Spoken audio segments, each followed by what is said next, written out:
Bonjour à toutes et à tous. Merci d'être venu à une heure aussi matinale. Aujourd'hui, on est ensemble pour 45 minutes pour une conférence sur devenir entrepreneur, pourquoi pas vous, ou comment réussir sa transition professionnelle avec France Travail. Car pour reprendre les mots de notre directeur général, France Travail est le premier business angel de la création d'entreprise. Et à partir de là, après, on n'a pas tout dit. Pourquoi ? Parce que quand on a un projet de création d'entreprise, ou ne serait-ce que l'idée, ça se réfléchit en mode parcours. J'aime bien cette expression pour la simple et bonne raison qu'un projet, qu'il soit entrepreneurial, retour à l'emploi, salarié ou autre, il doit être balisé étape par étape. Et en ça, on vous accompagne avec des conseillers. Je suis Nicolas Chassé, chargé de recrutement à l'agence France Travail de Sartrouville et référent création d'entreprise, et accompagné aujourd'hui de mon collègue Christophe, à qui je laisse la parole. Bonjour à tous et à toutes. Christophe Coué, je suis conseiller à l'agence d'Herblay dans le Val d'Oise. Je suis ce qu'on appelle un référent création d'entreprise. Donc mon rôle, en fait, comme celui de Nicolas, c'est de déployer tout ce qui est information, nouveaux déploiements auprès de nos collègues et aussi auprès des demandeurs d'emploi sur tout ce qui concerne la thématique de la création et la reprise d'entreprise.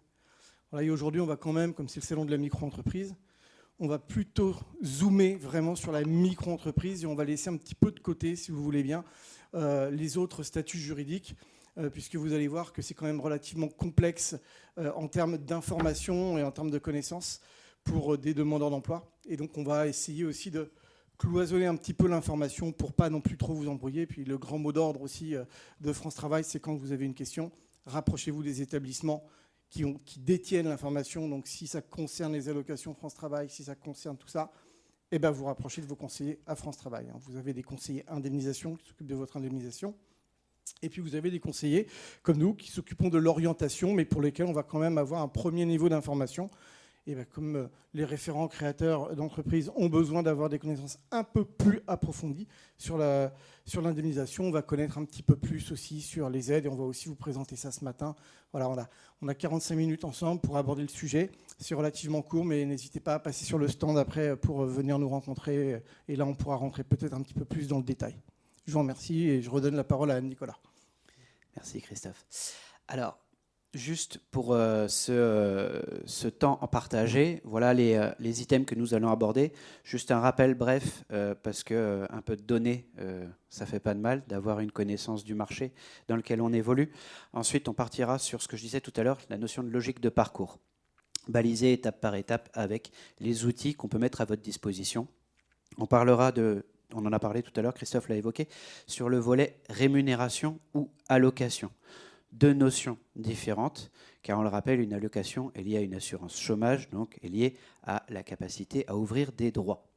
Une rémunération étant un versement de salaire quand on travaille. Donc j'aime bien mettre cette notion-là parce que c'est important, surtout demain, dans votre projet de création d'entreprise. On parlera des aides financières qui sont directes ou indirectes. Encore une fois, on va avoir différents leviers selon votre typologie d'activité. Aucune n'est meilleure que l'autre. Qu'on se le dise, elles sont propres à chacun d'entre vous. Et c'est à partir de ce moment-là que vous pourrez vous dire, est-ce que je fais le bon choix ou non ? La décision vous appartiendra. Mais, encore une fois, vous êtes ici aujourd'hui pour rencontrer des personnes qui peuvent vous accompagner, vous apporter un éclairage dans vos démarches entrepreneuriales, mais la décision vous appartiendra. S'il y a quelqu'un qui vous dit, il faut faire comme ça, bon, allez en voir un deuxième, puis un troisième pour que ça corrobore quand même, parce que s'il y en a trois qui ont des avis différents, à ce moment-là, travaillez votre projet sur une autre approche. Et on terminera, aller un petit peu plus loin, avec des outils et astuces qu'on propose à France Travail, avec des partenaires, dont certains, vous pouvez les retrouver ici au salon. OK ? Alors, quelques chiffres. La création d'entreprises en 2023, c'est plus d'1 million d'entreprises. On a eu un léger recul par rapport à 2022, mais on a dépassé le million en 2021-2022. 63%, c'est de la micro-entreprise. Alors, pourquoi ? Parce que une grosse majorité de nos porteurs de projets qui sont inscrits dans nos agences, chercheurs d'emploi, commencent en micro. Parce que c'est un régime qui peut être facilitant dans l'approche de son projet entrepreneurial. Ça permet de tester sans prendre un gros risque. Alors encore une fois, tous les projets ne sont pas adaptés à la micro. qu'on se le dise, mais ça permet d'avancer de façon à voir ce que ça peut donner. Et puis après, si d'aventure est nécessaire, passer en société. Et la micro peut être aussi concomitant avec un emploi salarié en parallèle, puisque ça peut être du complément d'activité. Voilà, je voulais intervenir justement là-dessus, effectivement. Donc, c'est un chiffre qui est en perpétuelle croissance depuis 2008 avec la création de l'auto-entrepreneur, où effectivement, ça a été la possibilité pour un salarié qui avait une activité, je ne sais pas, artisanale ou autre, on va dire d'un point de vue personnel, ça lui donnait la possibilité de facturer sur des prestations de services ou éventuellement de la vente. Et effectivement, c'est un régime qui initialement est fait pour des personnes qui ont une activité en parallèle. Et puis, ça s'est développé, ça s'est démocratisé. De plus en plus, on a des créateurs en micro-entreprise pour des activités un peu plus pérennes. Mais comme l'a dit Nicolas, souvent, c'est quand même un premier point d'appel au projet de création d'entreprise. Ça permet de tester aussi grandeur nature sur certains projets. Et puis derrière, peut-être réfléchir aussi à comment je déploie vers une société. Voilà, je vais m'arrêter là, sinon je suis très bavard et on va prendre plus de 45 minutes. Mais voilà, un chiffre en perpétuelle croissance. Et depuis peu, effectivement, depuis le Covid notamment, on a vu un bond extraordinaire sur la micro-entreprise. Alors il y a eu beaucoup de fermetures, mais il y a eu beaucoup plus d'ouvertures en période de Covid, puisqu'il y a eu de nouveaux projets, de nouveaux besoins.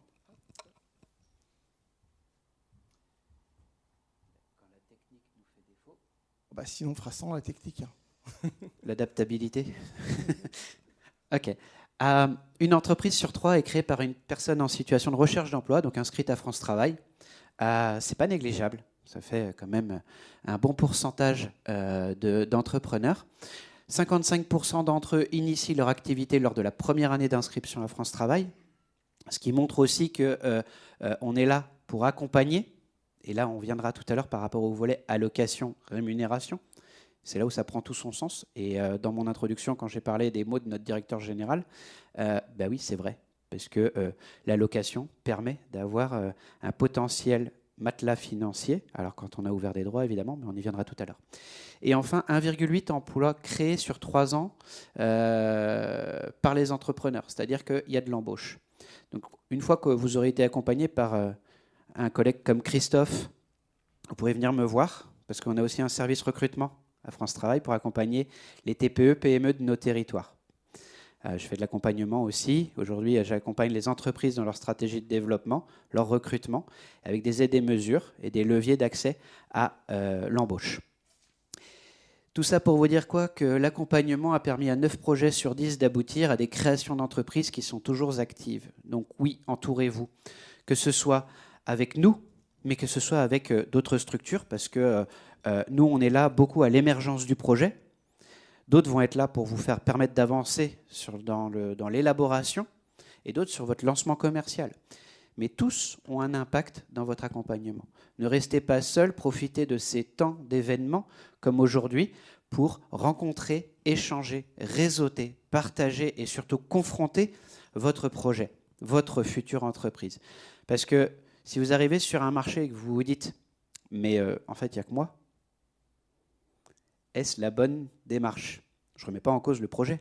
C'est juste se permettre de se poser des questions que quand on est le nez dans le guidon dans son projet, devant son ordinateur à la maison ou dans son labo de production, si on veut faire des produits alimentaires par exemple, eh bien, on n'a pas forcément les yeux ouverts sur tout.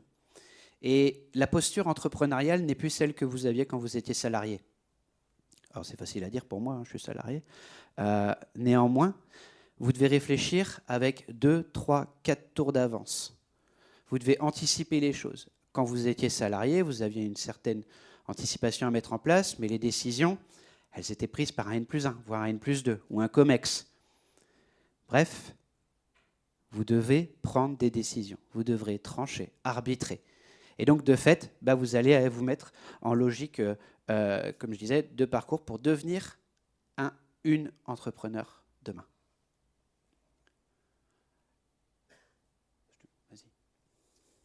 Alors nous, à France Travail, on a la mission depuis 2015, depuis la loi NOTRe, de vous accompagner sur ce qu'on appelle l'émergence du projet. Alors qu'est-ce que c'est que l'émergence du projet? En fait, c'est les toutes premières étapes du projet. C'est là où je peux avoir éventuellement une idée, donc moi, ma création, ce que j'ai envie, tiens, ça m'intéresse, tiens, j'ai une idée, mais je ne sais pas comment la mettre en place, je ne sais pas par où commencer. Donc l'émergence, on va en réalité travailler 2 étapes sur l'émergence. On va travailler, vérifier sa volonté, sa capacité à entreprendre. Ça reprend un petit peu ce que tu viens de dire, Nicolas, sur comment on travaille. Et définir le projet. Et une fois qu'on a fait ça, on peut entamer un plan d'action où on va avoir l'organisation des étapes, etc., le business plan, et j'en passe. Donc cette émergence, on va vous proposer notamment des ateliers. Est-ce qu'on aborde les ateliers maintenant ? Ouais. Allez, on va aborder les ateliers. Donc on va vous proposer des prestations de services.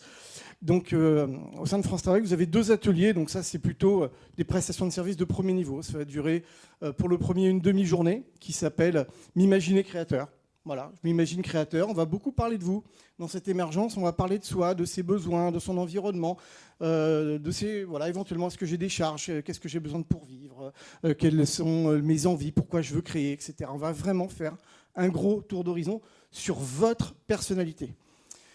Et vous avez un deuxième atelier qui est, lui, un petit peu plus abouti, dure une journée. Alors j'ai oublié son nom, c'est structurer, voilà, parce qu'il a changé, c'est structurer mon projet de création d'entreprise. Là, on parle beaucoup moins de vous, on parle beaucoup plus de votre projet et son environnement professionnel. Et on va commencer à aborder qu'est-ce que c'est qu'une étude de marché, qu'est-ce que c'est une structure juridique, qu'est-ce que c'est un concurrent, comment est-ce que je recherche des infos, et puis quel est mon environnement entrepreneurial avec les partenaires, les prestataires, les conseillers, les organismes. Et normalement, quand vous sortez de ces ateliers, ça vous permet d'avoir déjà un socle d'informations pour pouvoir continuer à travailler votre projet un petit peu plus en détail et justement bénéficier, pourquoi pas, d'un accompagnement. On a dans cette émergence aussi une autre prestation qui s'appelle Active Créa. Peut-être que certains d'entre vous en ont déjà entendu parler, puisque Active Créa, pour ceux qui sont inscrits, vous pouvez même le retrouver dans votre espace. Il y a un outil qu'on appelle Mes services à la carte. En fait, quand il y a des sessions qui sont ouvertes, on peut s'inscrire à ce type de prestation. Donc Active Créa, c'est une prestation de service d'accompagnement sur l'émergence qui va durer environ, ça peut aller jusqu'à 3 mois. Voilà, on va dire que c'est de 1 à 3 mois. Donc c'est plusieurs entretiens qui peuvent être mixés entre entretiens individuels et puis des rendez-vous collectifs avec des ateliers, des webinaires, pendant lequel vous allez travailler toute la partie émergence et vous allez commencer à bifurquer un petit peu sur la partie d'organisation. Notamment, vous allez être sensibilisé sur les différentes structures juridiques. Ça va être un petit peu plus approfondi sur qu'est-ce que c'est qu'une structure juridique. Là, ce sera quels sont les impacts, statut social, statut fiscal, etc. etc. Donc, cette prestation Active Créa, elle doit permettre, en fin de prestation, de vous permettre d'avancer dans votre projet. Il y a ce qu'on appelle un passeport. On vous délivre un passeport qui dit soit vous êtes prêt pour continuer votre projet à entreprendre, soit il faut revoir votre projet. Mais revoir le projet, ça peut être le réajuster, le même projet entrepreneurial, mais le réajuster, mais ça peut être aussi, finalement, je reprends une recherche d'emploi en parallèle. Voilà. Pour aider dans les prestations que l'on a, on va proposer aussi ce qu'on appelle l'immersion professionnelle. Donc l'immersion professionnelle, qu'est-ce que c'est ? C'est la possibilité pour vous d'aller voir auprès d'un professionnel pour aller tester sur le terrain. C'est un peu comme un stage. J'aime pas trop dire ça parce que ce n'est pas une convention de stage qu'on délivre. C'est bien une évaluation. Vous allez évaluer un métier, un territoire, un environnement qui vous permettra de vous confronter à la réalité de votre projet. À titre d'exemple, un ancien boulanger que j'ai eu, ça faisait 10 ans qu'il avait eu son CAP, mais il n'a pas exercé. Il veut créer une prestation de traiteur avec de la boulangerie, de la pâtisserie et d'autres choses. Et il est reparti en immersion chez un boulanger, chez un pâtissier et chez un traiteur pour vérifier déjà, si ses compétences étaient toujours d'actualité, s'il y avait de nouvelles techniques et si effectivement son projet pouvait avoir peut-être de la clientèle dans sa zone de chalandise. Voilà. Je vais m'arrêter là parce que je suis très, très bavard. Mais l'immersion, c'est vraiment quelque chose que vous pouvez faire dans tout type de projet et pas que la création d'entreprise d'ailleurs. Christophe a raison. L'immersion professionnelle, c'est vraiment un outil intéressant pour la simple et bonne raison que peut-être vous, comme d'autres, vous aimez faire des pâtisseries à la maison. Vous aimez cuisiner pour la famille et tout le monde vous dit « Waouh, t'es super doué, tu sais super bien faire ça, fais-en ton métier. » C'est super sympa de faire ça pour la famille, les amis, des réceptions. C'est vrai, je vous l'accorde, hein, on a moyen de s'amuser et de se faire plaisir. Mais est-ce qu'on n'en fait pas un peu trop? Est-ce qu'on n'idéalise pas trop le projet? Et ça permet de se dire, voilà, est-ce que je suis vraiment fait pour ça? Est-ce que je suis vraiment fait pour me lever à 4h ou 5h du matin, le faire tous les jours, à bosser les dimanches, Noël, jour de l'an, des choses comme ça? Est-ce qu'on est prêt à ça dans sa future vie de demain? Et c'est pareil si vous voulez faire une reconversion professionnelle pour devenir salarié. La question se posera de la même façon. Parce que nous, à France Travail, pour valider un projet, notamment de formation, il est nécessaire de l'évaluer. Alors, ce n'est pas juste « ouais, j'ai mon CPF, je me débrouille ». Il n'y a pas juste ça, parce que bien souvent, vous nous demandez un financement, un cofinancement. Et il est important pour vous de vérifier aussi votre ambition, au-delà du fait de vous dire « oui, c'est ce que j'aime vraiment, est-ce que j'en suis capable à long terme ?» Et c'est en ça que l'immersion permet d'être intéressante. Et puis vous allez discuter avec une personne chef d'entreprise, dans le cadre d'un projet entrepreneurial, pour parler vrai. Quelles sont ses réalités, quel est son quotidien, comment il fonctionne. Et ça va vous permettre d'analyser les choses plus finement. Alors, ce n'est pas un prérequis obligatoire hein, pour la création d'entreprise, mais on vous le conseille fortement, parce que, bien, il y a un moment donné, il faut faire des rencontres. En deuxième étape, donc on avait parlé du porteur d'idées avec l'atelier Structurer mon projet de création d'entreprise, où là, on va aller plus dans le détail, puis surtout, quelles incidences il va y avoir en fonction de l'étape où j'en suis par rapport à France Travail. Parce que oui, à partir du moment où vous avez cette idée en tête, parlez-en à votre conseiller ou conseillère. Même si le projet, même si l'entreprise n'est pas encore créée, ce n'est pas le propos. C'est déjà de l'alerter sur le fait que vous êtes potentiellement en démarche entrepreneuriale. Parce que demain, une fois que vous aurez immatriculé, mais vraiment, il y aura des papiers à fournir. Et oui, on est en France.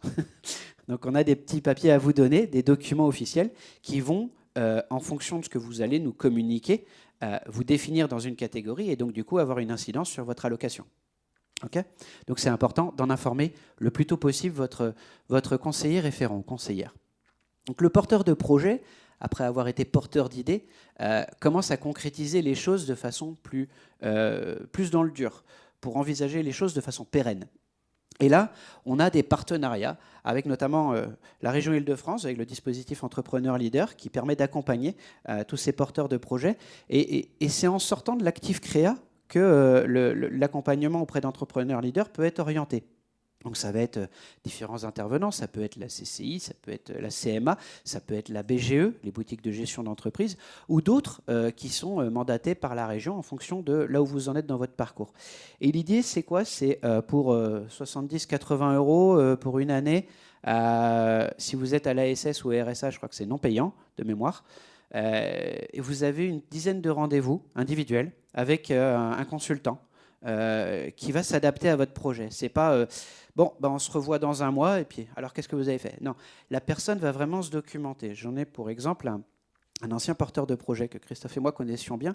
Il avait pour ambition de créer des appartements à énergie basse consommation, mais vraiment un concept en passive en énergie.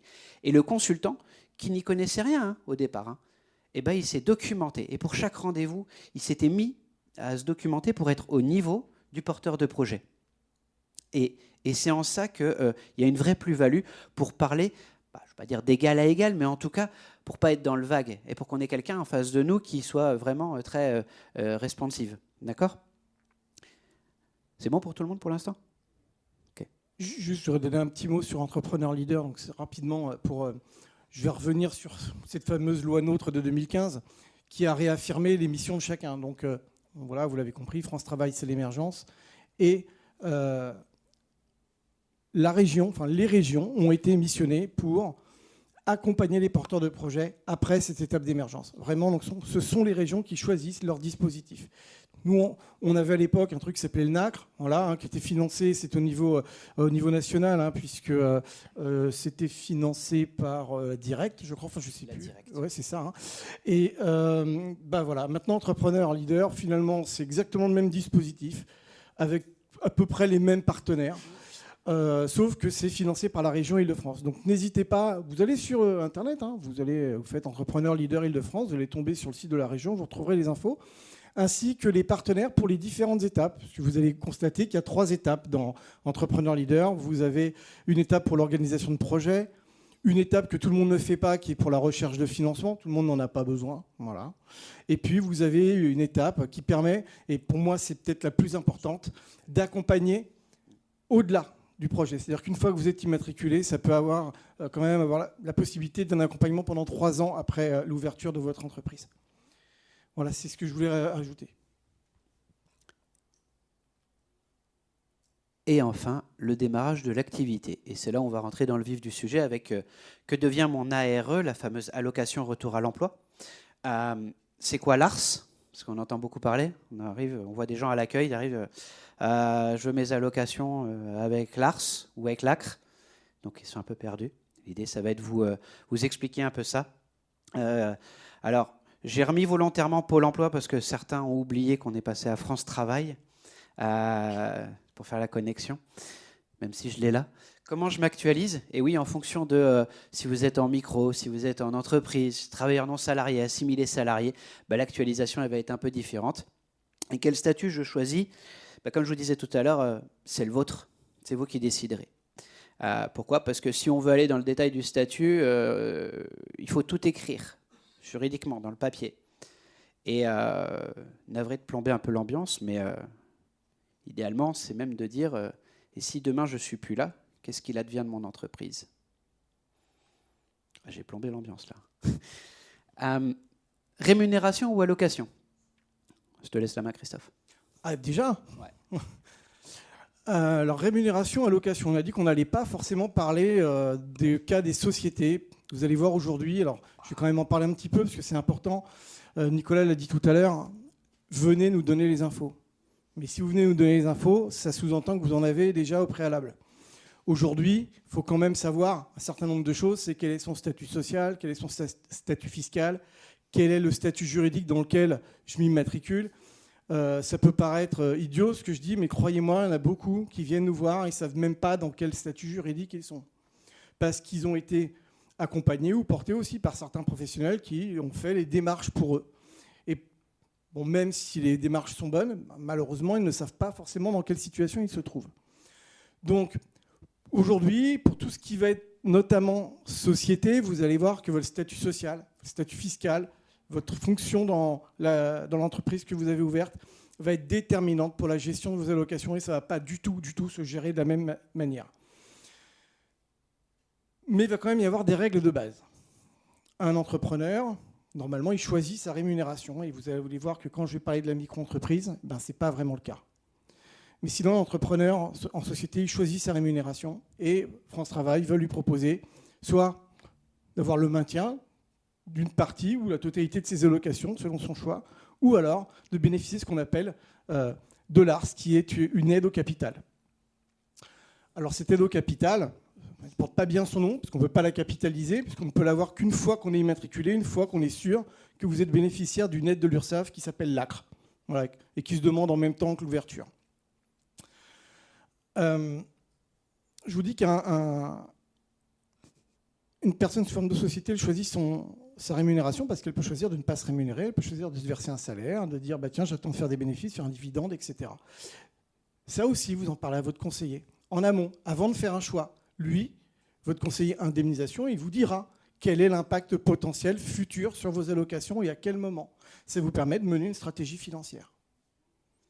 Il faut avoir une stratégie financière. Si on n'a pas de stratégie financière ou si elle est bancale, vous partez avec un projet bancal. Je vais plutôt me concentrer maintenant sur la micro-entreprise. Donc je vous disais, un micro-entrepreneur, il ne choisit pas sa rémunération. Un micro-entrepreneur, il fait du chiffre d'affaires. Et ce sont les organismes d'État qui prennent en considération une rémunération éventuelle en faisant des abattements, c'est-à-dire des pourcentages. C'est-à-dire que grosso modo, on va prendre, tiens, j'ai fait 1 000 € de chiffre d'affaires, quelle est la rémunération? Dans telle activité, alors j'en prends une au hasard parce qu'elle est simple, l'activité de service, on prend 50%. Donc on dit, s'il a fait 1 000 € de chiffre d'affaires, il a gagné 500 €. et on partira de ces 500 € comme base de rémunération. C'est le terme qu'on emploie, hein, c'est ce qu'a dit tout à l'heure Nicolas. Ce n'est pas un salaire, c'est une rémunération. Et donc, les allocations, elles peuvent être complétées avec ces 500 €. Donc on va à 500 € de rémunération, on enlève ce qui correspond à 500 € des allocations, et puis on vous verse le complément. Ce qu'on ne vous reverse pas, on ne le met pas à la poubelle, hein. Il reste dans votre dossier et ça décale votre fin de droit. Ça permet de décaler les dates de fin d'allocation. Donc ça vous permet d'optimiser aussi financièrement et de gonfler petit à petit votre activité pour qu'au bout d'un moment, elle puisse être un peu plus pérenne. Je vous parlais de l'ARS, qui est l'aide au capital. L'aide au capital, elle n'est pas cumulable avec ce maintien que je viens de vous expliquer. Il faut faire un choix au début du projet. Prenez rendez-vous avec votre conseiller, il vous en parlera. Et même si lui n'est pas spécialisé dans la création d'entreprise, il va aller s'informer, il reviendra vers vous, il vous donnera les informations. Elles ne sont pas très complexes en réalité. Il peut arriver que ce soit lui qui vous les donne, mais après, voilà, comme par exemple moi dans mon agence, généralement les collègues viennent me voir et puis c'est moi qui contacte la personne et je lui donne les infos. Ça ne me prend pas très longtemps, il suffit d'expliquer correctement, de prendre la situation de la personne et puis de voir un petit peu ce qu'on peut faire. Donc cette aide au capital, je vous disais, c'est 60% en fait, des allocations restant dans votre dossier au jour de votre création. Ces 60% sont versés en 2 fois, donc 30% au début de la création, et les 30 autres pourcents, il faut venir nous solliciter 6 mois après le premier paiement. Donc en gros, je fais simple, j'ai créé mon entreprise le 1er janvier, je demande le premier paiement au 1er janvier, donc janvier, février, mars, avril, mai, juin, à partir du 1er juin, je peux solliciter France Travail pour effectuer le deuxième paiement, les deuxièmes 30%. Et ça, on ne vous demandera pas ce que vous en faites. C'est quelque chose que vous pouvez capitaliser pour de la trésorerie, du matériel, etc., etc. Les 40% qu'on ne vous verse pas restent conservés dans votre dossier. Ils ne disparaissent pas. Ils vont avoir un délai de déchéance. Ce qu'on appelle le délai de déchéance, c'est un délai de péremption, pour lequel, grosso modo, c'est perdu. Et ce délai est relativement long quand même, puisque ce délai, c'est 3 ans, la règle, c'est 3 ans plus la durée des droits qui ont été ouverts. Donc pour faire simple, c'est 3 ans. Quelqu'un qui a une allocation qui a été ouverte pour 2 ans, ça fait 3 ans plus 2 ans, ça fait 5 ans. Donc le délai de péremption, il est de 5 ans. Alors ça peut paraître un peu complexe comme ça, parce qu'on vous dit beaucoup de choses ce matin. Vous viendrez nous voir sur le stand, on rentrera un petit peu plus dans le détail pour chacun d'entre vous. Mais ça permet à un entrepreneur qui, par exemple, n'arriverait pas à concrétiser son activité, est obligé de se réinscrire et faire une recherche d'emploi en parallèle. S'il ferme son activité, il récupère ces fameux 40% sous forme d'allocation. En fait, il retrouve une allocation qui était dormante, qui était dans son dossier. Voilà. Ça permet d'avoir une certaine sécurité dans le projet. Alors attention, on a eu des petits malins, ils sont arrivés, et puis ils avaient un gros montant d'allocation, et puis je veux mon ARS, ok, très bien. Et puis quelques mois plus tard, j'ai fermé mon activité, je voudrais revenir à chercher du travail. Puis l'argent a servi pour autre chose. Nos conseillers indemnisation regardent aussi l'objet de la fermeture de l'entreprise. D'accord ? On ne vous donne pas un blanc-seing. Je rappelle, c'est une allocation et pas un salaire. Donc c'est lié à une cotisation qui a été faite. Parce que pour chaque personne en recherche d'emploi qui touche une allocation, il y a des gens qui travaillent à côté, à qui on paye des cotisations pour payer les allocations chômage. Je préfère le rappeler parce que c'est toujours important de spécifier ça. Et pour revenir sur le site France Travail, vous allez pouvoir retrouver une information par rapport à ces différentes situations, qu'elles soient micro, activités salariées, travailleurs non salariés. Donc c'est le site chômage-indépendant, indépendant au singulier, .francetravail.fr. Sur celui-là, vous avez aussi le simulateur qui pourra vous aider.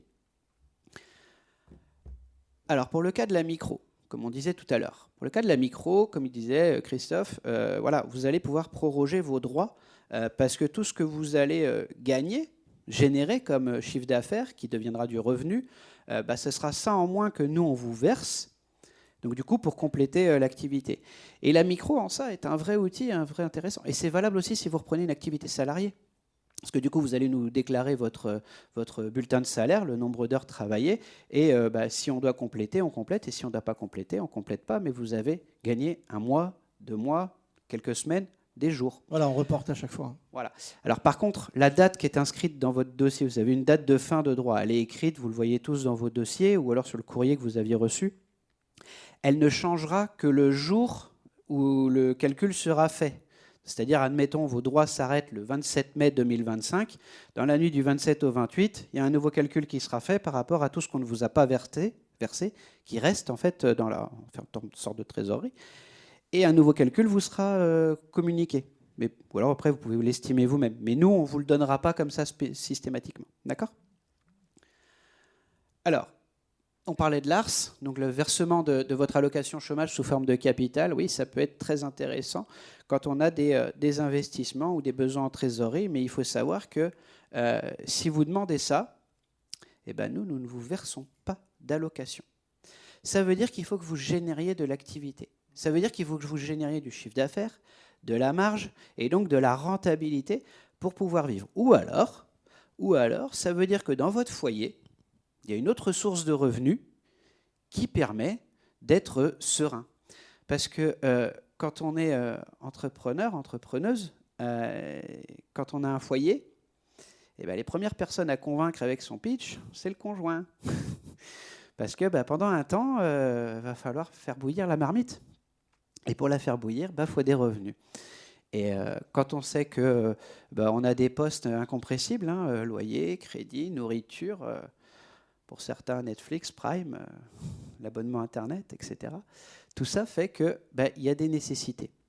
Donc votre projet doit être bien monté, bien ficelé. Quand on parlait de stratégie financière, ça en fait partie. Ça fait partie de savoir comment vous allez vivre la première année, deuxième, troisième année. Parce qu'un plan prévisionnel, il est fait sur 3 ans, bien souvent. D'accord ? Avec une lecture, alors selon les activités, elle peut être faite une lecture journalière, une lecture hebdomadaire, une lecture mensuelle, trimestrielle. Mais en tout cas, ça permet d'avoir, pour certains d'entre vous qui avaient connu ce terme-là quand vous étiez salarié, les fameux KPI, des objectifs et des points cibles à atteindre, eh bien, c'est aussi pour se baliser soi-même dans sa stratégie. L'ACRE, il en a parlé Christophe, c'est l'exonération partielle des cotisations. Alors l'ACRE, il y a une petite subtilité. L'ACRE, c'est une exonération qui est en trimestre civil et non trimestre glissant. Donc vous pouvez attendre, par exemple, le 1er octobre pour créer et pas à tout prix vous immatriculer avant fin septembre parce que vous allez perdre le 3e trimestre de l'année d'exonération. Et ça, ce serait dommage de ne pas bénéficier de ça, pour la simple et bonne raison que cette exonération partielle des cotisations vous permet de commencer à créer un peu de trésorerie, un peu de matelas financier. Alors certains vont l'utiliser dans une stratégie financière en disant ouais, moi j'ai un abattement, du coup je fais 20, jusqu'à 20% d'économie le premier trimestre, 17, 12, etc., 5. Je m'en sers pour faire du dumping auprès de mes concurrents. Allez remonter vos prix après. Ça peut être une stratégie, mais court terme. Donc, cette exonération peut être utilisée vraiment pour vous créer un matelas, une réserve, une souplesse aussi, et puis bien pouvoir voir venir les choses en période plus complexe. Donc, elle est sur 1 an et elle évolue. Donc, les pourcentages d'exonération diminuent de façon trimestrielle sur cette année. D'accord ? Alors, c'est une année glissante, mais sur des trimestres civils. Donc, attention quand vous allez créer. Oui, il ne faut pas oublier quand même que le début de votre activité, on n'a rien, on part quasiment de zéro, on est en pleine stratégie commerciale, on développe sa clientèle. Donc, c'est un des moyens que l'URSSAF, parce que vous pourrez aller les voir, c'est l'URSSAF qui gère cette aide-là. Et j'ai vu qu'ils avaient un stand, donc vous pourrez leur poser des questions plus détaillées. Mais ça vous permettra en fait d'avoir cette réduction de charges sociales qui permet d'être un petit peu moins pris à la gorge, je dirais, la première année. Et on a dit qu'on ne parlerait pas des autres statuts juridiques que de la micro, mais c'est aussi une des choses qui est à prendre en considération quand on fait un choix de structure juridique, entre la SAS notamment et puis la SARL, puisqu'on n'est pas du tout sur les mêmes types de cotisations. Et ça peut être intéressant de savoir en quoi l'ACRE peut être intéressant.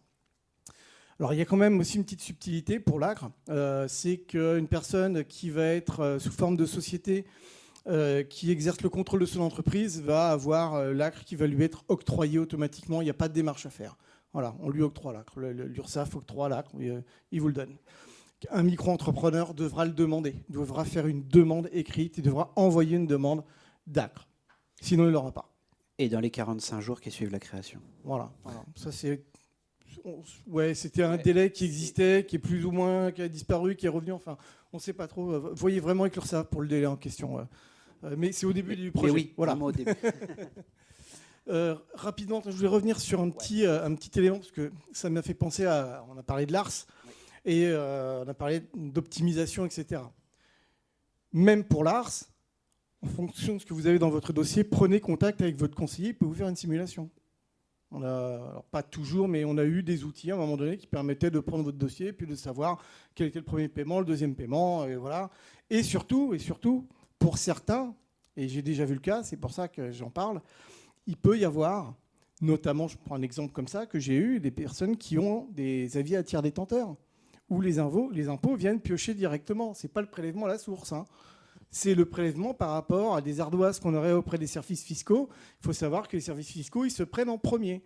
Et j'ai eu un candidat qui n'a pas fait attention à ça, on l'avait prévenu, il a quand même pris son ARS. Le premier versement de l'ARS a représenté, je ne sais pas, au lieu d'avoir 5 000, je crois qu'il a dû avoir 300. Sauf qu'une fois qu'on a demandé l'ARS, on ne peut plus revenir en arrière. Ben oui, les 4 700, c'est les impôts qu'on pris en premier. Ils se servent en premier. Donc, il a fallu qu'il attende 6 mois pour avoir les 5 000 autres euros. Et la vraie question, c'était, est-ce que j'arrive à réaliser assez de chiffre d'affaires, assez d'activités pour en vivre, ou est-ce que je dois mener une autre stratégie? Et là, c'était compliqué, parce que quand on n'a pas de solution, il faut la trouver très très vite. Donc, avant de faire un choix, vraiment, renseignez-vous, c'est le mot d'ordre. Auprès de nous, vous avez des conseillers, vous avez un numéro de téléphone qui est le 3949 pour rejoindre les conseillers indemnisation. Période d'actualisation, c'est un peu plus difficile parce que ça déborde pas mal.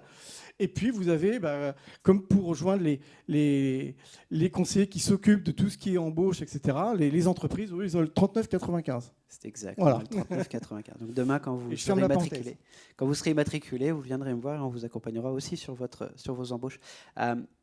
C'est vrai que c'est important, cette notion de stratégie financière. On parle beaucoup de la stratégie commerciale, d'aller trouver des clients, etc. Mais si au départ, votre stratégie financière n'est pas bien calée, ça peut vous mettre en difficulté. L'objectif, il n'est pas de vous faire peur, il est vraiment de vous sensibiliser. Et je pense que si vous êtes là aujourd'hui, c'est parce que vous avez déjà cette notion, la flamme de l'entrepreneuriat qui brûle en vous. Pour certains, ça se voit bien dans les yeux. Et vraiment, c'est une démarche que vous avez envie, que vous voulez vivre. Donc, soyez certains qu'on fera le maximum pour vous accompagner.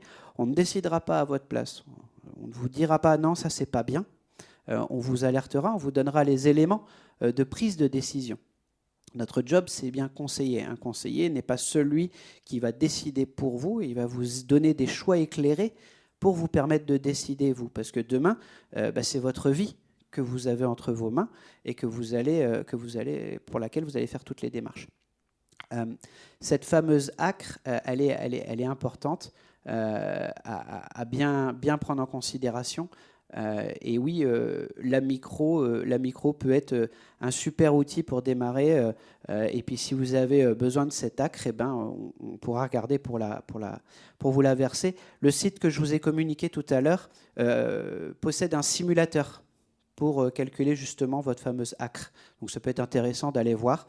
Alors, encore une fois, si vous avez une demande d'ACRE à faire, faites-le au démarrage de vos allocations, puisque on prend sur le capital restant à la date où vous faites la demande. Donc si vous êtes en fin de droit, est-ce pertinent? Sauf si vous êtes sur des allocations plafonnées avec des hauts revenus, et là, auquel cas, peut-être stratégiquement pour vous, ça peut être utile. Si vous êtes sur des allocations moyennes, comme ce qui est la plupart de gens inscrits à France Travail, dans ce cas, est-ce la bonne stratégie et y a-t-il un autre levier d'accès au déclenchement de chiffre d'affaires? Voilà, au niveau des aides financières directes et indirectes, est-ce que ça vous paraît un peu plus clair? parce que vous repartez dans des sujets un peu moins nébuleux. Pour aller plus loin, on en avait parlé tout à l'heure dans le sommaire de cette conférence, on a un outil qui s'appelle l'Emploi Store, qui fait partie de France Travail, des outils France Travail. Vous pouvez le trouver donc, avec n'importe quel moteur de recherche. Il comprend 6 rubriques, dont chacune peut être pertinente dans vos démarches de retour à l'emploi. Choisir votre métier, vous former, préparer une candidature, trouver un emploi et créer une entreprise qui nous intéresse aujourd'hui, dans laquelle on va trouver 3 rubriques où on reprend donc, ce qu'on a dit tout à l'heure, de l'idée au projet, élaborer son projet et enfin démarrer son activité. Et dans cet outil, vous allez trouver des applications, des MOOC également, des sites de partenaires, notamment BPI France Création, qui est ici sur le forum. Et d'ailleurs, je vous invite à aller créer votre passe créa sur BPI France Création. Ils ont un super outil aussi pour générer votre business plan. Et tout le prévisionnel qui va avec. Pour l'avoir utilisé, c'est vraiment un bel outil, très fonctionnel et très intuitif aussi, avec des exemples concrets sur lesquels je ne suis pas payé pour faire de la pub, hein, mais vraiment, c'est vraiment un outil intéressant. Donc, je vous invite à aller voir ce site internet Emploi Store, qui a été restylé l'année dernière et qui bénéficie souvent d'aménagements. C'est vraiment important de le garder sous le coude parce qu'effectivement, ça va être une clé d'entrée aussi, ce site. Comme tu l'as dit, avec certains partenaires, mais pas que. D'ailleurs, vous ne trouverez pas que dans la rubrique de création d'entreprise des informations qui vous seront importantes. Je vais prendre un exemple précis. Il y a un outil, je crois qu'on le retrouve, je ne sais plus si c'est d'en trouver un emploi ou préparer sa candidature, qui s'appelle Mobiville. Oui. Mobiville, c'est un service digital qui a été fait avec Action Logement, qui part d'un postulat très simple. C'est si jamais je veux changer de région, j'ai besoin de 2 choses. J'ai besoin d'un travail et j'ai besoin d'un logement. Et en fait, c'est un outil sur lequel vous allez retrouver des extractions de données, notamment des données d'information sur les offres d'emploi, les secteurs d'activité, les prix d'achat au mètre carré, de la location, etc., etc. Et ça vous permet aussi, vous, dans votre cadre de projet, si vous avez l'intention même de développer dans telle ou telle région, de savoir un petit peu quel est le contexte socio-professionnel. Et ça, c'est intéressant. Et en fait, dans à peu près tous les items, vous allez retrouver des petits trucs comme ça, qui vont vous donner des petites informations. Il y en a un autre outil qui s'appelle Information sur le marché du travail. On peut prendre des clés d'entrée sur les métiers, les secteurs d'activité, les régions. Et ça, c'est important. C'est des trucs qui sont accessibles, de la maison, avec un smartphone.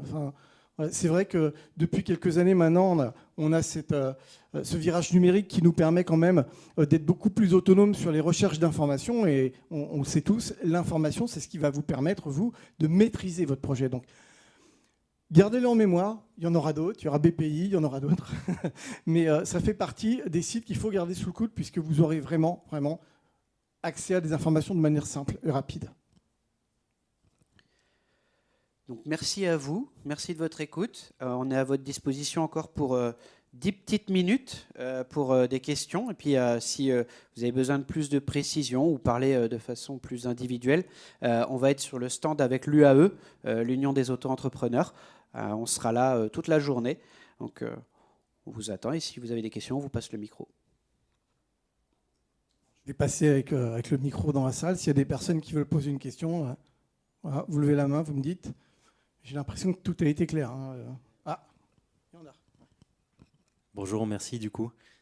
Juste, à quelles conditions on a droit du coup à avoir l'ACRE ? Quelles sont les conditions prérequises ? Alors pour l'ACRE, je ne vais pas botter en touche tout de suite. L'ARS, être bénéficiaire de l'ACRE. Voilà, être bénéficiaire de l'ACRE, c'est la condition sine qua non, évidemment, avoir une allocation sous forme d'ARE. Voilà, c'est tout. Voilà, et on ne demande pas d'autres conditions. Après, c'est pas parce qu'on est éligible que c'est une bonne idée de le prendre. C'est pour ça qu'il faut nous voir. Il peut arriver que vous ayez une allocation qui ne soit pas très intéressante pour prendre l'ACRE. Enfin, pour prendre l'ARS, pardon. Voilà, l'ARS, pas l'ACRE. Donc ça, c'est à voir vraiment, je dirais à titre individuel, mais la condition sine qua non pour nous, effectivement, c'est que vous soyez bien bénéficiaire de cet ACRE, qui est l'exonération de charges sociales de l'URSSAF. Et puis si vous ne l'avez pas, de toute façon, vous êtes éligible automatiquement à l'autre aide, qui est le maintien partiel au total des allocations.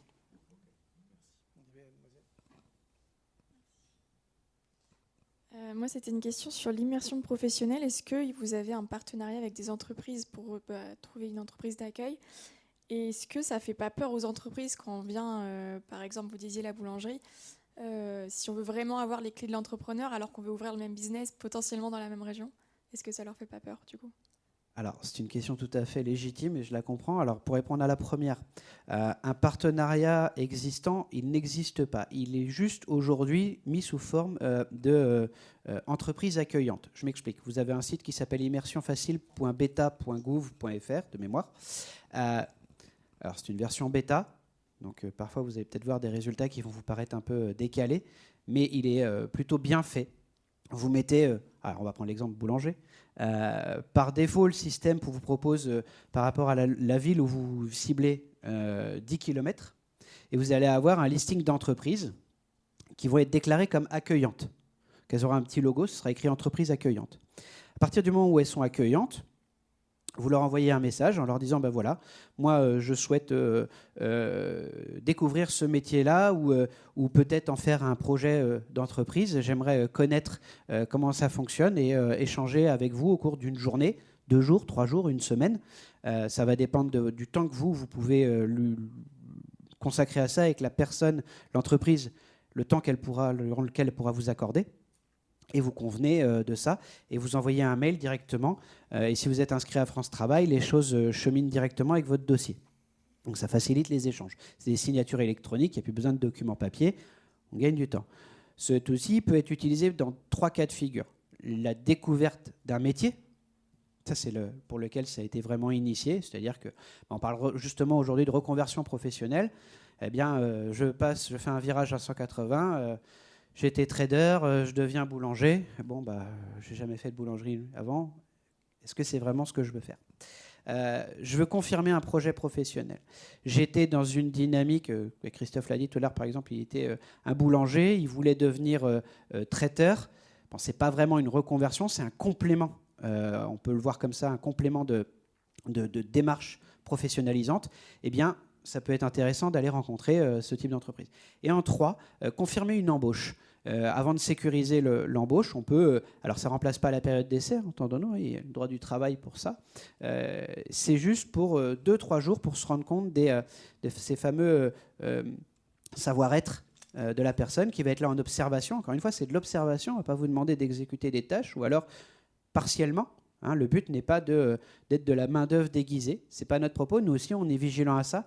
Une immersion ne peut pas durer plus de 4 semaines au sein d'un même établissement. Et il faut que ce soit uniquement dans le cadre de la découverte d'un métier. Parce que pendant 4 semaines, on sait très bien que si c'est pour préparer une embauche, pour nous, ça reste de la période d'essai déguisé. Et nous, on ne le valide pas, nous conseillers. D'accord ? Donc du coup, ça, c'est vraiment le partenariat. Et peut-être que la personne, pour répondre à votre deuxième question, elle pourrait le prendre comme une attaque de front. Maintenant, après, le bon sens vous appartient et il peut être intéressant de se dire oui, je vais rencontrer telle entreprise, mais dans la ville d'à côté, pas forcément dans la même ville que chez moi. Donc, du coup, c'est moins problématique, il y a moins d'aspects concurrence directe. D'accord ? Mais après tout, on est sur un marché ouvert, c'est le libre-échange. Donc, il faut juste avoir le bon emplacement demain. Et puis, si c'est vous qui êtes meilleur que l'autre, c'est vous qui aurez été meilleur que l'autre. C'est le marché qui est comme ça. C'est triste, mais c'est comme ça. L'exemple que j'ai pris tout à l'heure sur le boulanger, qui a fait ses immersions professionnelles, était un peu dans ce cas-là. C'est-à-dire qu'il avait ciblé un territoire, c'était la Normandie, voilà, et il a quand même fait ses immersions en Normandie. Mais il n'est pas aidé du tout dans le même coin de Normandie que là où vous voulez s'installer. Donc, bien évidemment, n'allez pas essayer de vous mettre en concurrence par rapport à votre zone de chalandise. Déjà, ce serait une mauvaise idée par rapport à votre projet. Et puis voilà, peut-être que quelque part, oui, celui chez qui vous faites l'immersion serait un petit peu compliqué. Non, je vous remercie, on vient de nous demander d'arrêter. mais venez sur notre stand, on pourra continuer à échanger ensemble avec grand plaisir et essayer de répondre au mieux à vos interrogations. Merci à vous pour votre écoute. Merci beaucoup.